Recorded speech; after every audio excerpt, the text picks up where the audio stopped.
This is the Neoliberal Round podcast.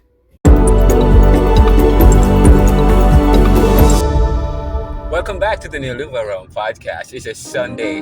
It's today the 30th or the 31st? What is it? Today the 31st, the last day of May. Before we get into the best month of the year, which is June. Of course, we're in the best season, which is Gemini season. Right? I have with me Ricardo and Mckenzie. We haven't done an episode of The Pulse in a while, as we get ready to celebrate our birthday, which is June 14th. Happy to be Donald Trump's birthday as well. Isn't that crazy? Well, I mean, I don't know if it is, but it's June 14th is our birthday. It's Flag Day as well. It's an Odunde. That's also when they celebrate Odunde. What is that? An African American holiday. June 14th? June 14th, yes. Well, yeah, what is it about? I don't know it. You know, I don't remember. I remember. I can't believe you brought it up.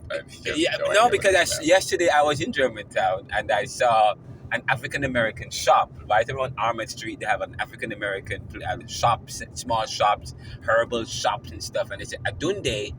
June, I think I don't know what this day is. I don't remember. You could type it in, Adunde. What's Adunde? I don't remember what Adunde is.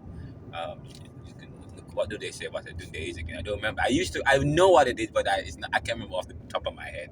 But we have technology that can help us. Adunde is Odunde or something like that. It's an African American. What they say, June 14th falls on a Sunday.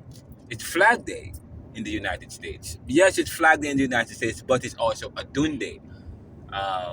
Mark African American. It's an African American holiday, or mark a very special day for African Americans. But it's also my birthday, our birthday, Ricardo and I. Oh, nice. What are your plans for your birthday? I don't have any plans for my birthday. I have a plan. I mean, to probably MSG to watch Jennifer Hudson and maybe Josh go to Groban. Jamaica, but It's gonna be awesome. I mean, a voice like that should be consumed live. Yeah. well, yeah. I mean, we're driving from Jersey City back into Jersey Shore. This was my second time in Atlantic City. I didn't really stay for a long time. What's going on you were at the Bagada? What's going on in Atlantic City? I know one time Atlantic City was not doing very well. Is it doing well? I mean, what does it look like? Well, before we jump into that, Yeah. I mean, I know we have Juneteenth coming up, which is Juneteenth is June 19th. Yes. So I'm not familiar with the Adunde. When you look at it, they said maybe you're referring to June 14th. Maybe it's June 19th. Maybe it's a Philadelphia thing. June 19th is marked as what they call Juneteenth. It's the official Juneteenth where we celebrate where many Africans were the emancipation of slavery in America, Mm-hmm. and they believe. I mean, that's the day when all slaves were freed in America. So that's the day that they celebrate because the Africans in the North was free, right? But the South weren't, and that's the day when they announced this. They granted slavery was freed for all Americans.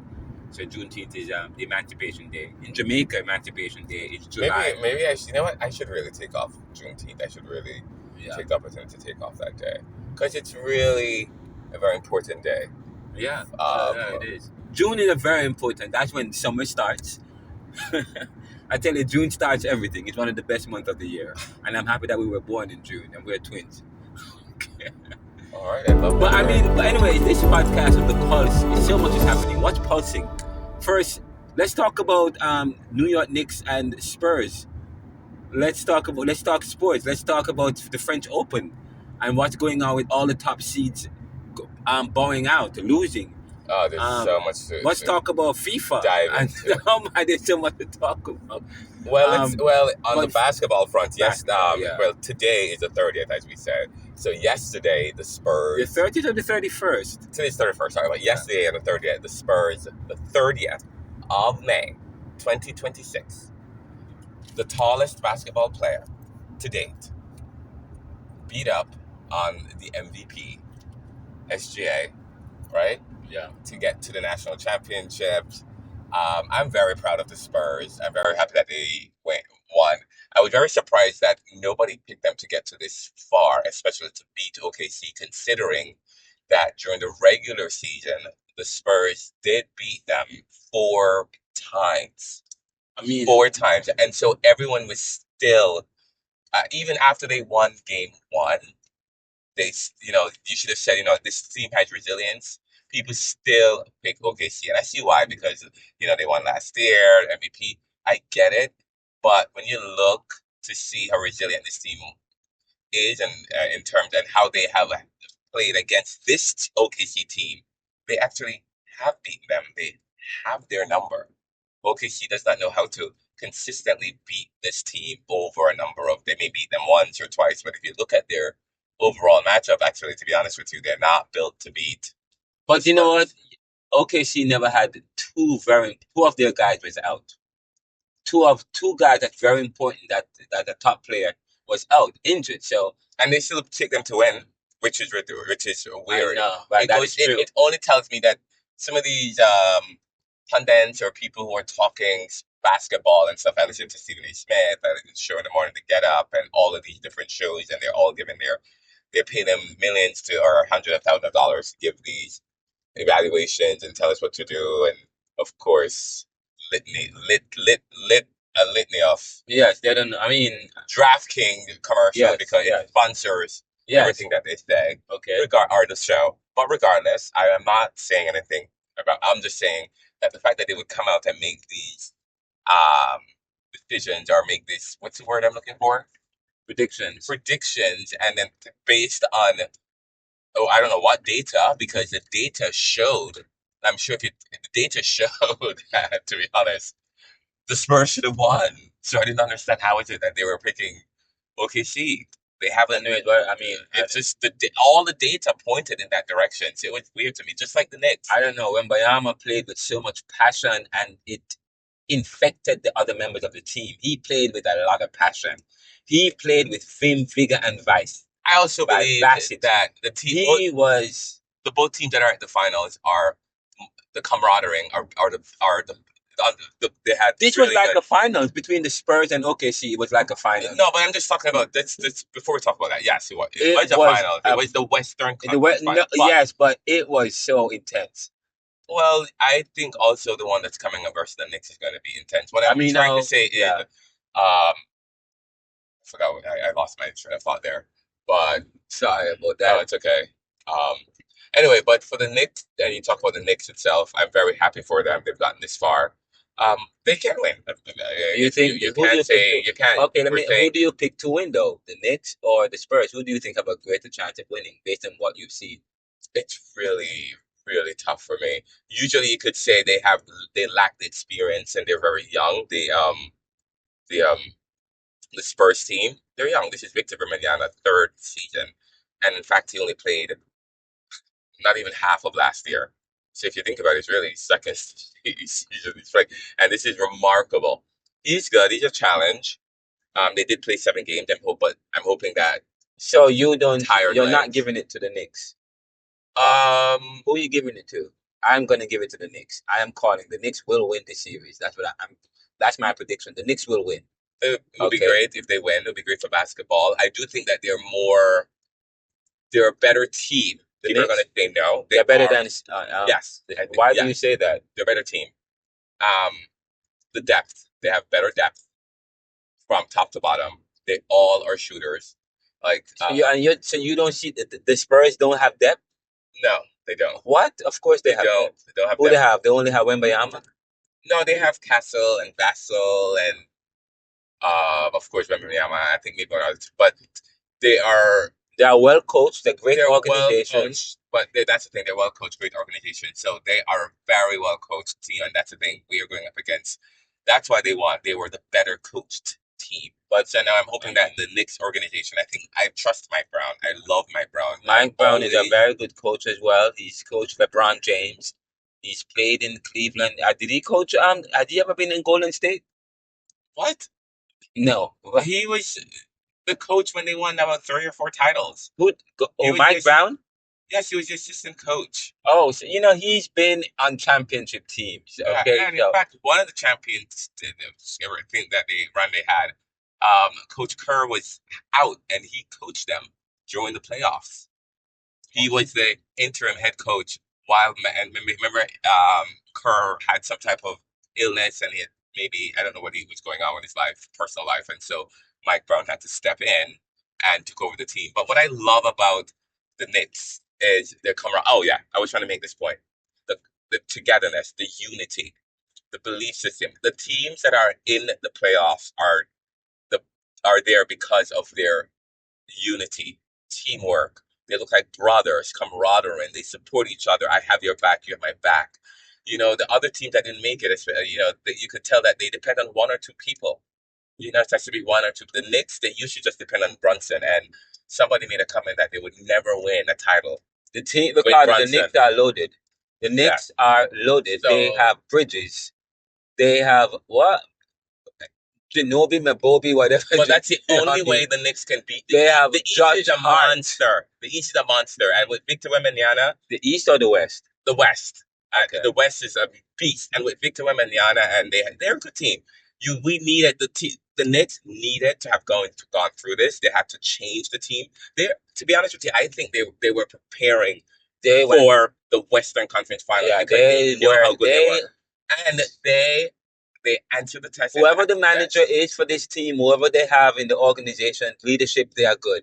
They worked and built. From Julius Randle up, they kept adding pieces and putting stuff together and adding pieces, and then Mike Brown came and just tweaked a little thing here. They really worked on this team to bring it where it is. They looked good. They look like a championship team. They look like they can win. I believe that they will win. When you watch the Knicks for the last 2 or 3 seasons, or 4 seasons, one of the reasons why they didn't even go further, a couple of years ago, 4 years ago, when they had Julius Randle and DiVincenzo. Julius Randle and DiVincenzo always hurt during the playoffs, and it always hampered them, and they didn't have the depth. And Thibodeau would use the same people, and so that was the problem. So what they did, got rid of Julius Randle, DiVincenzo, got Cat a couple of 2 years ago. And that was the catalyst for this. Stephen A. Smith was advocating for them getting rid of Julius. He didn't believe that Julius Randle could have been able to take them to the promised land. No, I don't think he can take anyone to the promised land. Not in his current state. Julius Randle is just injury prone, just like Joel Embiid. Yeah, he can't be the. But Joel Embiid is the best player on the team. Yeah. Once he's on the team, on the court, he's the best player. Yeah. So what I like about the team is that the camaraderie, and Mike Brown had. What he did that Thibodeau could not do was that everyone buy in, that everyone understood that you're not the only person on this team that is important. You are not that only person. You all are just as important. And when I called you, but anyway, still, and not just that, he actually mixed up how they play to try and get different things. If you see how they play, this person play with that person. It's like a chess match. But having said that, you're not making a prediction. Who do you think will win? I need to know. Who do I hope will win? No, I mean, who do you think? I don't want to answer that question right now. Why not? I thought you live in New York. I know. Partially. I hope. I think you take it right. You think the Knicks will win? I hope the Knicks take this home. It will be very good for basketball. The Spurs won literally recently. They won in the 2000s. They have in 2015. Okay, they won a lot in the last couple of years. The Knicks haven't won in 27 years. I don't know why. Right? I know they haven't. The Knicks they won in 1917 in the 1970s, right? I think they won in 73 or 77. 99. I think they won in 99. No. They won in the 70s. The last time they won was really? Wait. 73? Yes. They won nothing. But then basketball was. It's over 20. In fact, why did I say 27 wait, did we have the NBA in the 1970s when they won? Yes, they did. Because it was the ABA and then the other one, and then they merged and stuff. Did they win the merger under the merger? Oh, okay, they did. All right, so 1973 was the last time. So they haven't won anything since then. Oh my goodness! But I think I'm gonna make a bold. As I said, my prediction is that the Knicks will win. It's the 250th anniversary of the US. and it's gonna and we need an All-American team to win, and New York Knicks is an All-American team. We don't have any foreign. I'm sorry, it sounds crazy. We don't have a foreigner this time. It's like every year we have the Nuggets, who is win, who is a European. That then OKC one. Who is the main guy? Face a Canadian, and isn't Shea Canadian? Yes. Right. Okay. Canadian American. I mean, come on, man. And then you have Joel Embiid. I mean, Victor Wembanyama. Victor, where is he from? France? Yes. You must be crazy. You think they're going to? You think? You think? You think? No, You think Victor Wembanyama from France, who's leading the Spurs, going to win? Going to the 250th anniversary of America. It would be great for basketball because he's young. Great for basketball for Victor Wembanyama because to they're win. trying to make basketball more for international sports so they could get more audience and make It's already international. Trust me, they already started the European League. Now, if we have a European League, the people who play in America, are they going to go back to Europe to play, or are they going to stay here? I don't know. Yeah, so. But anyways, as I said to you, it will be, first of all, we need the Knicks is an All-American team. They have all in Villanova people that plays, All-American team guys from from America that's leading that team. Josh Hart, they're all Americans. We haven't had an All-American team winning. I mean, when was the Nuggets? Well, I mean, I don't think I want to talk about that. I don't think that's important. That's maybe. No, I mean, that's controversial, but we get controversial on this show. I would like to make a point. Yeah, you are being biased because in Europe they have in soccer bias. Wait, let me finish. They have people who are from every single part of the world that plays in England, and nobody says, "Oh, they want someone from."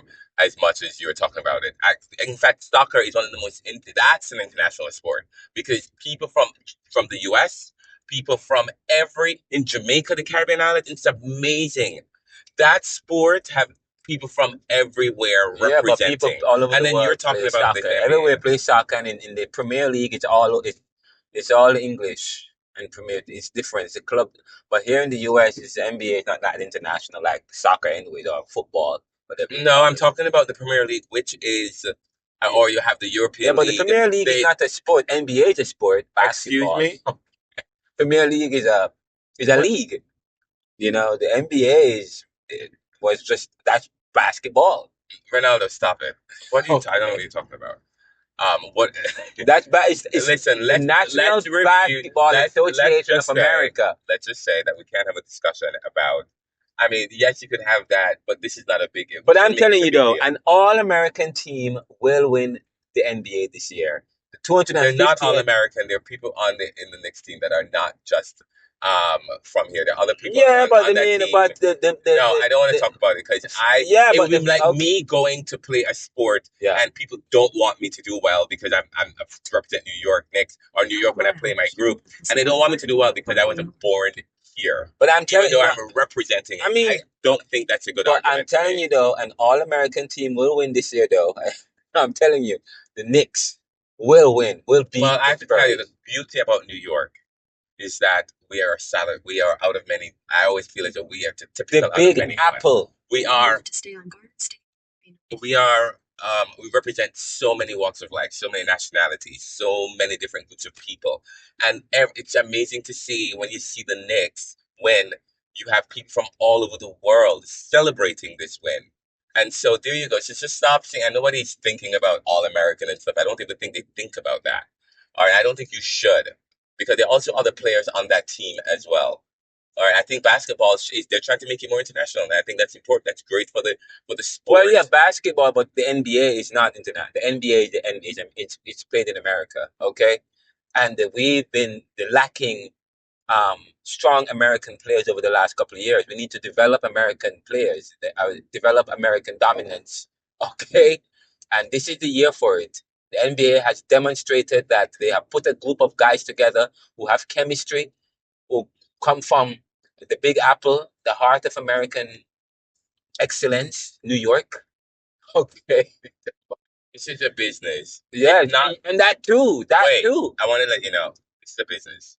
It's not like a country versus another country. They do have the national or the World Basketball Tournament. Well, that's true. All right. Yeah. And then Wembyama represent France. In this scenario, Wembyama plays for the Spurs. It's an organization within the NBA who is in San Antonio, and the Knicks is in New York. And it's not just for where that's the beauty about America, is that we have people from all walks of life, and that's why we're so great, because we can have people from France and wherever country play in this sport and do a really good job, and we all celebrate the way, and that's really good for the city. I think that's what we should be looking at. As far as I'm concerned, big to them is the Spurs is what we call Goliath, and the Knicks is David, and I'm hoping that David will win. Why isn't the Knicks David? David versus Goliath. First of all, the Spurs have one main person. Well, the Knicks have a plethora of people. But here, no. When you think about the stars, everybody know the captain and the star of the Knicks is Jalen Brunson. He's 6'1", for crying out loud. In basketball, 6'1", give me a break. And then you have the Spurs, Victor Wembanyama. He is 7'5" or 6', whatever. He's over 7'4". He could be 8 for all I mean, but we'd have to be shocked now because no, I'm not saying I'm shocked. I'm just saying Steph Curry won 2 or 3 rings, and he's just as short. Yeah, he was David. Short guys. He was David. I'm just telling you, he was David. The David it's short versus the tall. It's the big versus the small. It's the organization. The Knicks was not even picked every ounce of the way. The Knicks were supposed. The Knicks were supposed to lose. Oh my God, they're gonna lose because Houston won 14 straight leading into the playoffs. They're gonna lose. That's what everyone was saying. They defied the odds and they won that. The Knicks were gonna lose to who? Cleveland? To Houston. Listen to me. The pundits were saying that they're gonna lose because they lost in the regular season and they seem like 14. It's gonna be tough. It's not a cakewalk. They won and they did really good. And then they said, "Oh my goodness, the Knicks is built to play Boston." And Boston lost. There we go. It's gonna be tough versus Philadelphia. Philadelphia is gonna beat them because they have Embiid and what? No, maybe because you were in New York, but in my neck of the woods in Philadelphia, we were not predicting Philadelphia was going to beat the Knicks. Oh, everybody! We were after we saw that big win. We were nervous. No, I was nervous. Well, but they were saying, "Oh, you guys were better built, and you have Embiid who's going to deal with." Embiid was injured. Yeah, okay, he came back. Yeah, but I'm telling you, after the Boston win, everybody's hurt at this point. You guys were waiting for the Knicks. No, for the Sixers. I'm just you guys were sitting down waiting. Yeah, for the Sixers. And then we were cold, and you guys act. And then I'm just telling you, this is what a lot of people were saying. Iverson, everybody was saying, and so they defy the odds and won that. Iverson he's blinded by. Of course, that's why I keep telling you about the. He's a Knicks player. Then you go from there with the Sixers player. Forget it. Cleveland, forget it. Oh, they are stacked. On paper, they're the better team, everybody. On paper, they're the better team, and they should win game 1. I think these people would work for FanDuel because I don't know what the hell they're talking about.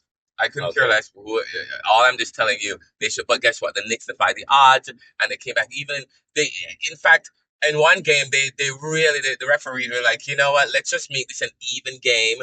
All right, they're playing at home. And the amount of fouls that were called against the Knicks is just like the other team. The Cleveland didn't even commit a foul. And guess what? We still end up winning. Because they're able to change their game. James started throwing 3-pointers and said, you're not going to call foul on us today because we're going to do 3-pointers. If you watch how the Knicks play, there's no way with the camp. There's no way. First of all, I don't even know who these pundits are. But anyways, that's for the Knicks. That's for basketball. But it's exciting. It's exciting for New York. It's one of the oldest franchises or the oldest teams, in the NBA. And it would be great if they could win one. It's just embarrassing. It's a shame that they haven't won. They will win. They haven't won any of this. Yeah, that's true. But for crying out loud, my parents didn't even think about having me when the last time they won. But anyway, let's switch gears and talk about tennis now.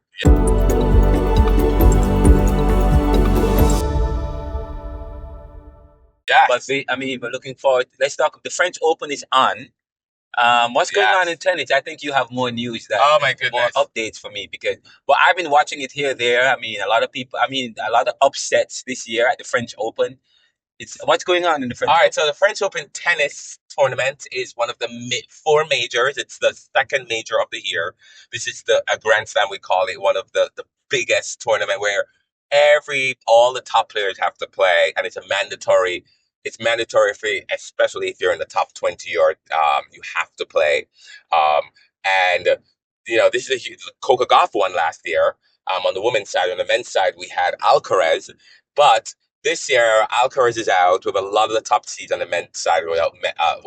Alcaraz, from Alcaraz Spain, from right? Spain. Why? What's going on with Alcaraz? Why He's is he dealing out? with some injuries. It happens. He's been winning a lot. He's only 22, and he has six Grand Slams already. 6 Grand Slams. At 22, it's Oh next to my God. impossible. It's remarkable. He's a Hall of Famer already. So, but his nemesis, um, who is was two in the world, now he's number one. Yannick Sinner. Oh, Sinner. Yannick Sinner also, who everybody pegged to just literally everybody just gave him the trophy already. I don't know why all of these. They should just put him in the finals and let him brush. And wait, what's going on with him? He lost in a 5-set battle. After actually, it was only a battle in the first 2 sets. After the first 3 sets, after he was up 6-2, 6-3, 5-1, he lost 7-5, 6-1, 6-1. Because he cramps and he's having cramping issues, and he's always had health issues. His physical fitness has always been a problem since he was young, since he got on tour, and it shows itself especially it shows itself especially on in 5-set matches, and also on clay or slower surfaces. He's from Italy. It's a Sinner from Italy, and he lost. Okay. Ooh. Yeah. All right. And so okay, what about what's going on with the Americans? Any Americans? Tiafoe is still in it, but so Coca Golf lost. A lot of upsets. Coca Golf lost. Iga Swiatek lost. Who everybody picked. Yeah, she's won this tournament. She's won this tournament twice. Okay. She's number 3. She lost. Rybakina lost. Jessica Pegula lost.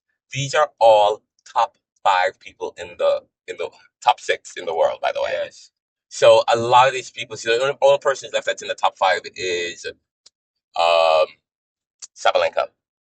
Wow. Yeah, she's left, but she's playing Naomi Osaka, who's on the up and up again. So that's going to be Naomi tough. Is back. Yeah, and she's been back from. I mean, and what's your ranking now? 16 or 14. If she wins, I think right now she's up to 12 because she's in the run of 16. But she's been playing really well. But so on the men's side, it's another craziness is happening too. Lots of upsets. Sinner is out.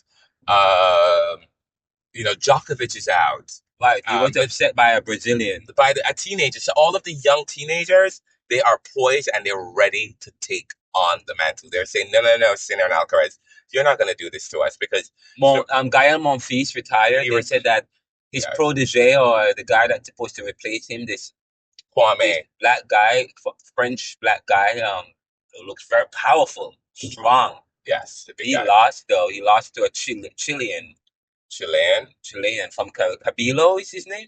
Oh, Cabilo, yeah. Cabilo beat him. Yeah. Oh, Alejandro. I would pick Cabilo. I would have not put money on Kwame. Kwame's young, 17. I don't think he's ready. He did beat him in the first set. Yeah, but he wasn't patient. I think no. That match, the amount of he expended so much to get to this point. He didn't think he was down and out, and that was a tough, long, nearly 5-hour match they played. And with Chile? With the Chilean? No, before this one, that with the Chilean, he won 6-4. Yeah, the first set. I think he had a chance to win 6-2, and he didn't close it out. With that long game he played, who was he playing? Who did he upset? I forgot. Djokovic? No, he didn't. Djokovic. Joao Fonseca. Oh no, yeah. So right now, if you look at who's in the draw, no one is. The men's and the women's side is the same thing. Zverev is number 2 in the world. He is the only one that's in the top 10 actually that's left. There's Aliassime. Oh yes, that's one of my favorite players from Canadian, Auger Aliassime. That's one of my favorite players. How is he doing? I watched him a couple of days ago, 2 or 3 days ago. He won. It was a grueling 5-set match. He went to the 5th set and played a tiebreak and eventually pulled off the win. the Canadian. How is he doing? He won yesterday, so he's playing Tabilo. Oh, He's number 4 in the world, by the way, Aliassime. okay. Aliassime. Yeah, so, and we have a lot of, it's just crazy what's going on the men's side. If you look at it, you have um, Serendilo is still in it. The younger, one Serendilo, one Martin. He is the younger brother to the other Serendilo brother, who's the better brother, but the better brother lost yesterday. I think Aliciami can win. This can win. By the way, the guy who took out Sinner, Serendilo, he won yesterday. He took out Martin Landalus, and Martin Landalus from Spain, and he's tall and hits the ball heavy. So this Serendilo kid that nobody expects to win, he's like slim. Where is he from? He's unassuming. Brazil. He's that's the guy that beat Djokovic? Not Brazil. He's from Argentina. Okay. He is just the nicest, calmest, quiet. He said at the end of the match, "Oh, I shouldn't have won this match. I don't know. I should have no business winning this match. I just feel so bad for Sinner." And I thought that this guy was the nicest guy. He's young, and he came up and backed it up. But here's the deal: I am not surprised. He's not good on hard court because he doesn't have a good backhand. His backhand is really awful. It's the worst I've ever seen. However, he has a really good forehand, not as big as his brother's, but he doesn't make errors. He has long strokes, hit the ball very deep with high spins and heavy. And I said I don't know who I spoke with the other day, my friend, I spoke to Yancy the other day. I said, this kid, even though his brother is better than him, he's younger, I think he is really good. You have to watch him, especially on clay. When he doesn't have time, you could bully him. But when he have a little time, he could win. And look at this. Now he's in the round of 16. Yeah. Tiafo is there in round of 16. Zach Sfadia, whose dad died last year, young American. He's 22 years old. Parents gave up everything and then lost his dad, and it became hard. They had a GoFundMe to help raise funds to help them. It was fantastic. Blake Shelton lost, you say, the American? Yeah, well, yeah, top 5. There is the only person that's in the top 10 that's left is Aliassime from Canada and Sinner. And Sasha Rivera. Here's the deal, though. But what about Tiafo, the American player? Is he still there? Yeah. Yes, here's the deal. I want to let you know something. People are not talking about Berrettini. Oh, I haven't heard from that Berrettini in a while. Who's always hurt, nobody ever expect to play even well on clay because he has no backhand. He has a big forehand, big serve. He is in the round of 16, and you know what? He could be the dark horse. He's a good player. Yeah, I just realized that. Berrettini in a while. He actually went to the semifinals of a clay court tournament this year. Shockingly, very surprisingly, by the way. He's just out of nowhere. He shows up. You never know with him. Health is always his Achilles heel, and I think because of how long clay court matches are and stuff, he may do well enough to get to the finals, but I don't see him winning because he's injury prone, and that's always been his problem. It's injury. So tell me, when does Tiafo play again? When does Tiafo plays tomorrow, and he plays this Italian Arnaldi. Tiafo is the American player. So yes. Now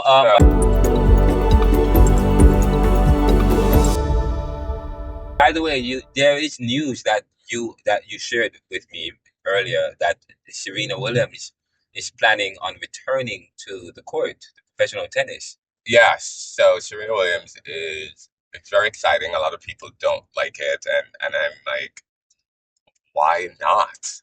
You retired because you wanted to focus on your family, and when you retired at the U.S. Open, you said it was you're just stepping back. It's like you focused on your body, your health, your children, your family. Your husband was able to do his thing and shine.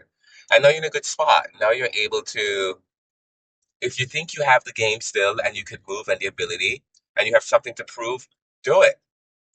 She really could not move from corners to corners. She was a little bit on the big side. Unfortunately, if you talk to her, she would say that. Is she coming to actually win or just to make money?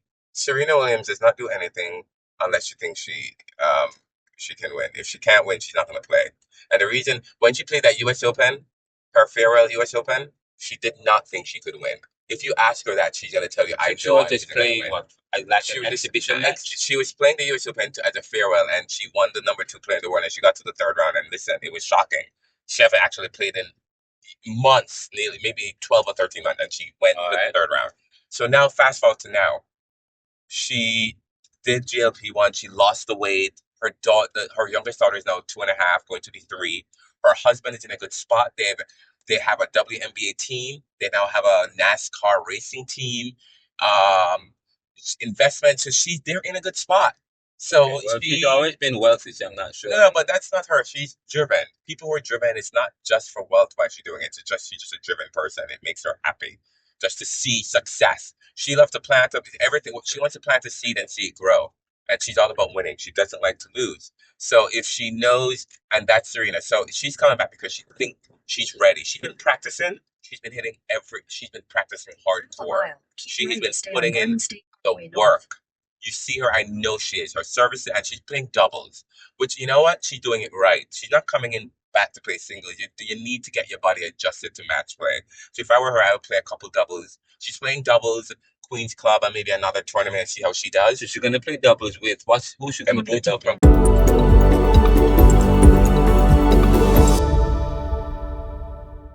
Going to play who? Mbuku. Okay, so she's from Canada. She's been playing really well, yeah. At the exit toward Garden State Parkway North. She's been playing really well. Okay, that's nice. She's a good player. She remembers Serena Williams in her movement, her serve, poise. Yeah, I think it's great for tennis, great for the sport to see Serena back. If she could play, and I mean, look, Martina Navratilova was winning tournaments and titles, and when she was like 49 or 50. Doubles, mixed doubles and doubles. In fact, when she stopped playing singles, that's all she did because she didn't realize. I think Serena will play doubles and she'll probably try. If she does well and win, then she'll keep playing doubles. She's a test, and then she'll try and play singles. And if she lose singles, she probably won't play again because she doesn't like to lose. And she'll stay in sync doubles. So, do you think she's playing this match? You said when next month? Her husband said last week on an ESPN interview. Yeah. He said to her, we're in a good spot, and my youngest daughter have never seen her mother play professionally, and I think it would be great. The moment he said that last week, I should have actually went and bet on Kalshi. They were talking about that because the moment he said that, I said, there you go. That's confirmation. Serena is going to play in Wimbledon, and Paul and I have been talking, and I said that. He wants the daughter to play, and she's been practicing, and now she's fulfilled the 6 months, but I'm excited. Serena's gonna play, so she's playing next month. Or next, in the what you said, All England. This month. Use the second from the right lane. She's playing this month. It can't be this month. We're not June yet. June is tomorrow. Yeah. Oh, you're right. Sorry. June is That's tomorrow. What I meant. That's what I meant. June. No, she's playing next month in a tournament. Grasscourt. That's her. And that's what she won more than anything else. Next month, and of course, when is Wimbledon? Don't know. Usually it's in the end of June, the beginning of July. But this year we have FIFA World Cup. Use the left lane to take the New Jersey 36 East exit. We have FIFA World Cup this year, so I'm not sure about. So if we're talking about sports, all right, since we're talking about sports today, we're using tennis. Don't forget, we're gonna have right now whoever is left on the men's side has never won a Grand Slam. We're gonna have a first time. But Ferrer has never won. No, never. He's been there and choked a couple times. You know, choking happens. Everyone does. But I'm hoping that this time is going to be the charm. The third time he's going to be in the position. He can do it. I think he's the best player that's left in the field right now. I think he could do it. But every time I predict someone, they totally just... But I think he could do it. I mean, there's several players that's there right now, and I mean, there's a lot happening in tennis. So we'll see whose breakout season is gonna break out to and win. Well, Joao Fonseca this is a breakout season for him. I think the fact that he was able to come back from down 2 sets to love and win in 5 sets versus Djokovic, and also, in fact, his first round and the second round is the same thing he did. He was down 2 sets and he came back, which shows his resilience and his poise. And that shows me that he's a fighter and he's never out. And that's who you want. And he has a huge game, move well. And the fact that I am very happy for tennis because I really wanted that balance. I felt like for the longest time on the men's side, I mean, you have these two guys, Sinner and Alcaraz. I'm like, no, come on. I need competition. Everyone needs to raise their level and believe. Well, Alcaraz is out. Sinner's lost. Djokovic lost. I mean, we have Tiafoe who needs to win. He's been playing for a long time. Alessiami, has he won anything yet? I'm hoping that he wins. Yeah, I mean, listen, Alessiami has been in the top 10. Keep going. There's some new guys that's out. I mean, hopefully they can. Alex Steve has won a lot of titles. He's won over 10 titles. Yeah, you know but this? he needs to win But a he doesn't Grand win the Slam. big one. But we're hoping that this will be his year. And then on the women's side, Sabalenka looks like she can. I mean, if she No, I don't. She's not going to win. Oh, yeah, she's not going to win. No. Who's going to beat her? Naomi? I don't know if Naomi's ready. She can beat her though. But who's going to beat her if Swiatek is out, Coco Gauff is out? Who's going to beat her? It's going to be a surprise this Okay, year. we'll see. Oh, okay. So I mean, that's sports. Anything else to talk about? Svitolina is going to win. It's Svitolina. Oh, Yeah. wow. Okay, we'll see. Probably that's why Serena is coming back. Okay. Well, yes, You that's know. exactly How why old is she's coming Svitolina? back. 50? 32. Oh, she's young. I tell you, but she couldn't beat Serena forever. She would always lose her. Yeah, Lose no. her in the semifinals or Okay. lose to the Sharapova. She would lose to Sharapova and all of these girls, right? Caroline Wozniacki. She would be like the semifinalist queen. And Couldn't by take the the way, title just home. before we switch gears, talking about politics. No, let's do politics for the next podcast. Today, sports. We're gonna keep it light and heavy, nice. No, I mean no, we're not going to. We're going to talk about politics. Okay, what's going on with Venus Williams though? I mean, she's still playing. She still plays. She was supposed to play in doubles at the French Open, but her partner, this American girl, Haley Baptiste, who's amazing. She's in the top. She beat Sabalenka, and a couple of top players. She's very Yeah, good. what's going on with her? She actually fell on the court, and we don't know how the status. It doesn't look good. I don't know. We're hoping that she's okay. They had to wheelchair her off the court. Apparently, they had some advertisements on the court. And Venus hasn't retired. So yet, right? No, so Venus Williams, I don't know if she's still playing doubles. I think she pulled out because of her partner. Her partner pulled out, which is the right thing to do. She is going to be commentating at today. Today's their first time she's going to be doing the TNT TV broadcast. Oh well, she should just do that and retire already. Well, everyone is their own individual life, is what you.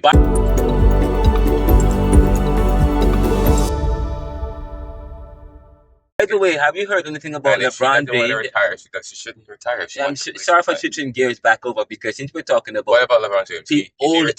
Old players and the need for to retire from the sport, so we switch gears to LeBron James.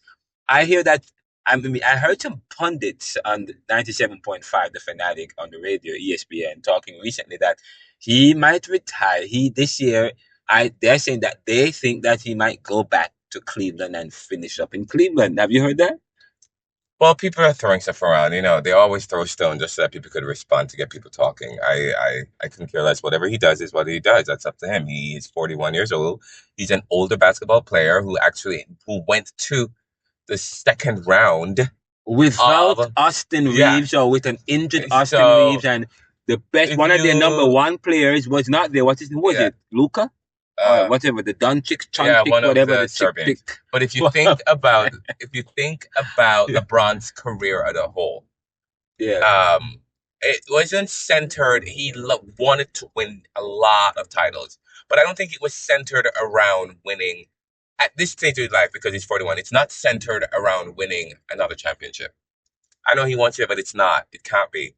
He's been in so many finals and he's played so many, and he only has 4. So he has 5. He has 5? He has 5, yes. He has 5 rings. So, he has 5 rings. With the Lakers, made it 5th. How many did he make? How many did he win it with the Lakers? He won 1 with the Lakers, 1 with Cleveland, 3 with Miami. He has 5. I don't think so. Yeah, he has 5. He has 5 rings. LeBron James has 5 rings. Okay. Yeah. All right. So, do you think he's gonna? If he retires, I think he doesn't want to retire. He's not sure. It's how he feels and how the calls. It's Renaldo LeBron James. I know you were wrong. I wasn't. They have 2 with Miami, 1 with Cleveland, and 1 with LA. He has 4. 4. Yeah. Oh, I know he has 4. I know he has 4. This is why I was just like, no, he has to have 5. Renaldo Mckenzie. When would he have had 3 with Miami? It's impossible. When? 2 with Miami. He left after this, but when would he have had 4 3? Rings? Why do in my head he has 5 though? Because LeBron James was not. I never liked him because he was known as a choker. I love him now, but he was a choker. Couldn't take it home. He finally got 4. He was a choker, and people said he had to leave and go to Miami and then come back to Cleveland to get it. But he used to be a choker. So because, and I don't think he's choker. I just think he never had the cast of people that everyone need. Everybody would just depend on LeBron alone to take it home. And in this day and age, you realize that those days ended a long time ago. Kobe Bryant had Shaquille O'Neal. LeBron had who? It was him alone. He did Kyrie not. Irving. Give me a break. Okay? Well, before Kyrie, he never had anybody. Give me a break. Kyrie Irving was there, but Kyrie was always hurt. And it's the same thing. His career has not changed. Can I tell you? By the way, is Kyrie still playing? I don't. Yes, the people who get hurt, their baggage. They need to get off. In baseball, they call that DH. People who are good, but they just can't play all the time in every position because they're gonna get tired. They just need to focus on one thing. And in basketball, that doesn't work. So those people need to shed the baggage. Anyone who has injury problem, that's why I don't believe that Embiid will ever win a title.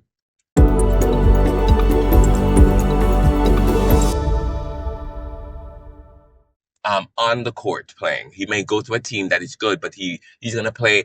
He's gonna play maybe 2 or 3 minutes like Queen Elizabeth, and then he's gonna sit down half the time. Bench warmer. And what's the other one from Toronto? What's the other one from? Wait, hold up. Wait. What's the other one? Andrew that plays with Clippers. Timberwolves. What's his name? The other big Kevin one. Durant. The other big one that's there. But not Anthony Kevin Edwards. Durant. Who plays with Anthony Edwards? The other big guy. I don't know. Oh, I know. Julian Randle's. Julius Randle and the different Senjo. Kevin Durant and the guy from the Clippers. What's wrong with him? They call him he's always injured. He comes out and play now and then. He's always injured. Baggage. Kawhi Leonard. Baggage. Kawhi Leonard. If I was on a basketball team, Harden, baggage. That was the worst deal that they did. I mean, I am not even anyone. I'm just an ordinary, average Joe. Like all of these people I just talked about at baggage and should be the last person on the team, overpaid, let them go. Give me a break. Somebody who's hungry and zeal and young, who is kind of the dozier brother.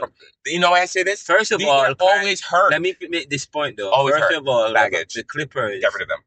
I mean, the Clippers have Anthony Davis, which is the worst. I don't know who the general. Baggage. Get rid of them. I couldn't believe it. Let me finish the point. Hold up. I know. Kawhi Leonard. No, Anthony Davis and Harry Irving. How can you have two injury-prone guys on the team? You get my point? I'm like, and they call themselves managers. I heard that they're trying to get Anthony Davis to come to the Sixers. Absolutely not. This is right. After we just signed Paul George, which is this is why I love when you look at the Knicks team right now. Look at them. But I disagree with Joel Embiid. Joel Embiid is not baggage. Joel Embiid is a dominant player, and he is asked to play too much. That's why he gets injured, because when he's playing, he's just they're always relying on him. He gives 110% when he's playing. He plays well, and the thing is, they rely on him too much, and he gets injured. He gets paid enough to be relied on. Yeah, but it's let me finish. A team sport. He gets paid over $50 million. You can't get any better player. If they don't want him, it's greedy. If he doesn't want to be relied on as much, that's the point I'm trying to make. I know the point. I'm saying that it's a team sport. He's gonna get injured. If it's a team sport, he is 7 feet 1 inches, and he is over 250 pounds. People who are 7 feet 1 inches, over 200, they get a lot. They're injury prone.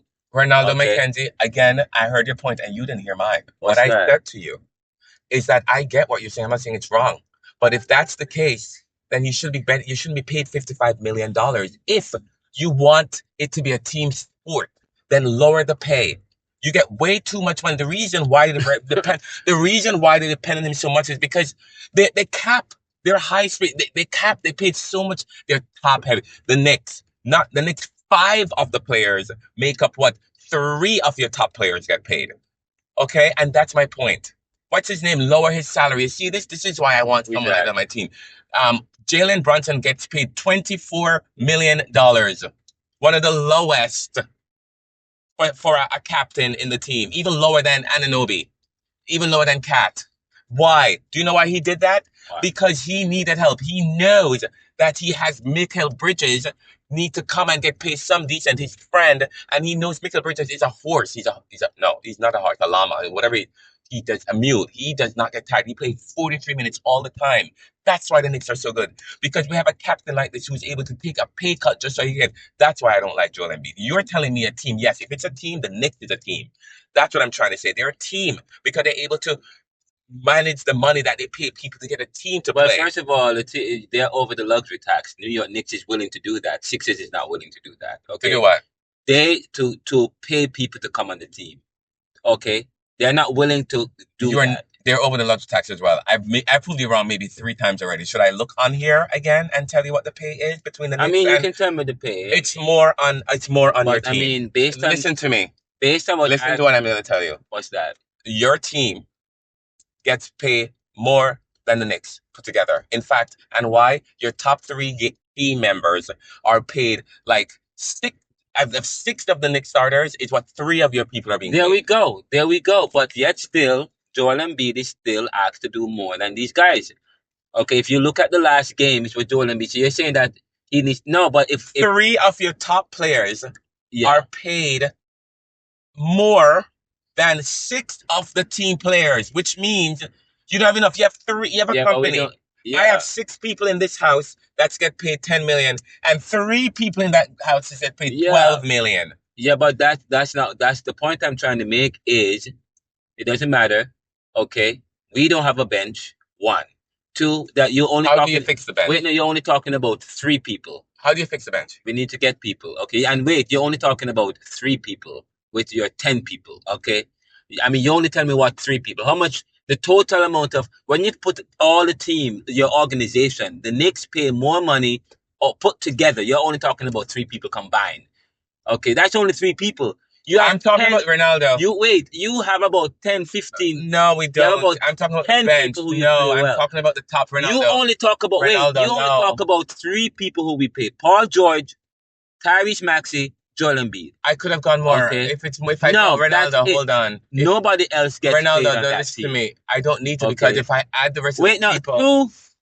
When Joel Embiid is on the team, when Joel Embiid is on the court, he is the one that is always playing. We got this far without him. He was hurt at one point and they won. So I don't know what you're talking about. He wasn't on the team and they won without him. I mean, everybody believed that it was because of his dominance that caused him to beat the Boston. Yeah, and I'm not saying no. I'm not saying he's not relevant. I'm not saying he's not relevant. I'm not saying he's not important. What I'm saying, he's that for someone who is a top dog that pays so much money that's ever relied on the team, he needs to do more because he's too injury prone and he's never going to win a title. The guy scored 40 points, 35. He does. Anytime he plays, he dominates. Okay. But he's, as I said to you, he's 7 feet 1 inches to over 250 pounds. That's what you're gonna get with people who are that big and who is asked to do a lot. He played 40 minutes in the last 2 games.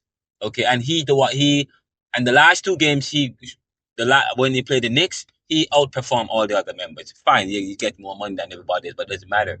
We do have a bench. He really have time to rest, and he has to deal with medical issues and came off medical issues to play so that they could win. What was the medical issue again? He had a surgery on his appendix. Sorry.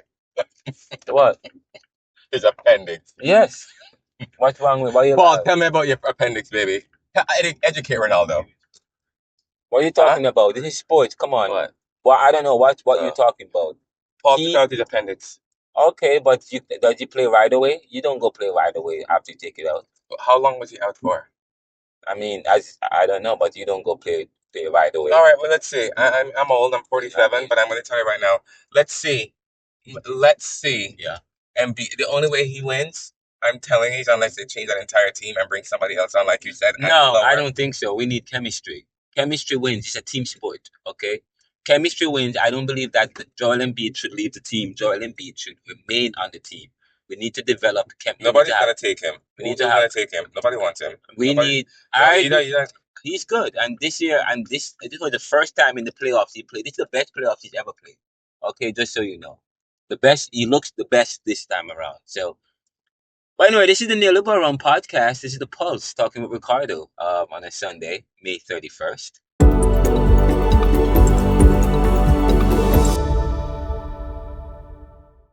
Very good discussion. I would love to talk about Iran and what's going on with Donald Trump's concert that's coming up on June 14th, but we don't have time for that.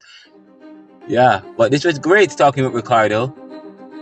Please visit us at theneoliberal.com, anchor.fm/theneoliberal, on YouTube, Renaldo Mckenzie. We're all about serving the world today to solve tomorrow's challenges by making popular with the monopoly. What good?